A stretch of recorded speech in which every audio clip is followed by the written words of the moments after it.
चलो आखिरकार मैं निकल ही गई। मुझे यहाँ लाने के लिए बहुत शुक्रिया सलीम। ये समंदर बहुत खास है मेरे लिए। ये आपको पसंद है, मुझे मालूम है कि ये आपको सुकून देता है। घर जाने से पहले क्या तुम मुझे सैलून छोड़ सकते हो? जी जरूर आंटी।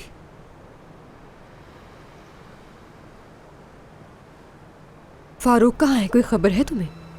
नहीं, जैसे ही उनके खिलाफ अरेस्ट वारंट जारी हुआ वो मुल्क छोड़कर ग्रीस भाग गए। उसके बाद कहाँ गए नहीं मालूम। मैंने ये मौका देखते ही ज़हनी सेहत की आपके लिए रिपोर्ट तैयार करवा ली। अब सब कुछ आपको संभालना होगा आंटी। और बुराक कहाँ है?